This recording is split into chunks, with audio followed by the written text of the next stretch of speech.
Morning, leather workers. I saw on Facebook posts yesterday someone was asking if the inexpensive lace makers that Tandy and Traditions Leathercraft and Springfield Leather and places like that sell really work to cut your own lace. I'm going to show you a quick video on how I do it. First of all, you want to choose the right leather. I've got some 2 to 3 ounce black here, some 4 to 5 ounce chrome tan, some more 2 to 3 ounce brown. We even got a piece of 3 to 4 ounce live oak. I'm going to show you how I do it. Now, I have a punch that punches the right size hole for the lace maker to fit into. 1 inch works real well. If you don't have that, you can take a pair of your super shears, fold the leather in half, and cut a circle into it. Something about like that. Now I'm going to take a brand new lace maker out of the package and show you that they are set up and ready to cut lace.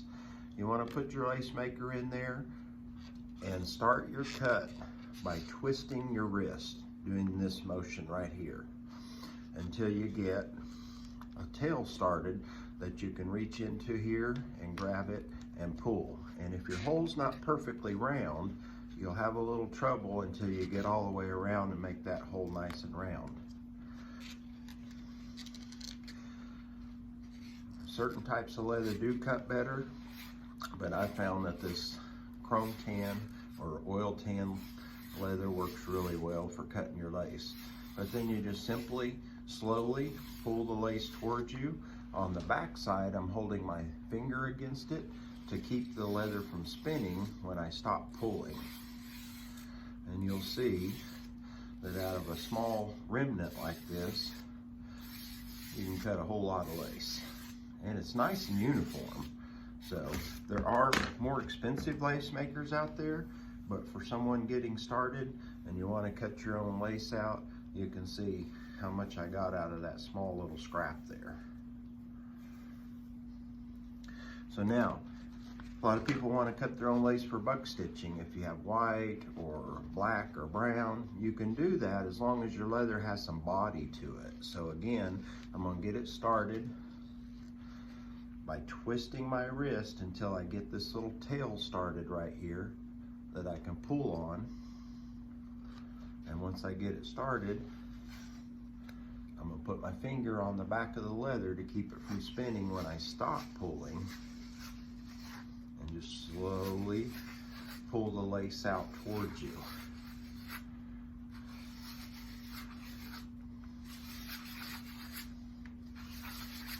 It's one of my favorite tools to demonstrate when people come into the store, because they're always amazed at how you can take your remnants and turn them into usable lace instead of buying expensive lace on a spool.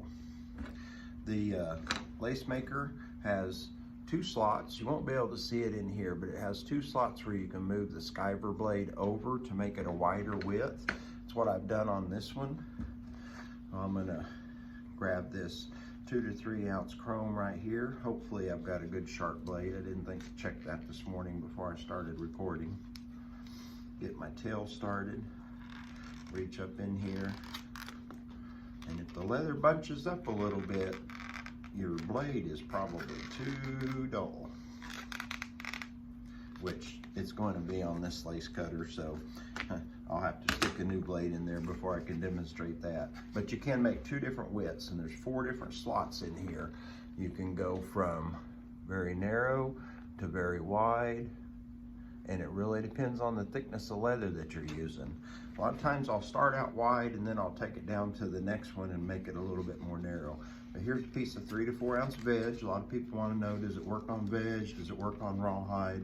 It does. If you're doing rawhide, obviously it's got to be dampened so it's soft. But cut your own lace out of 3 to 4 ounce veg tan.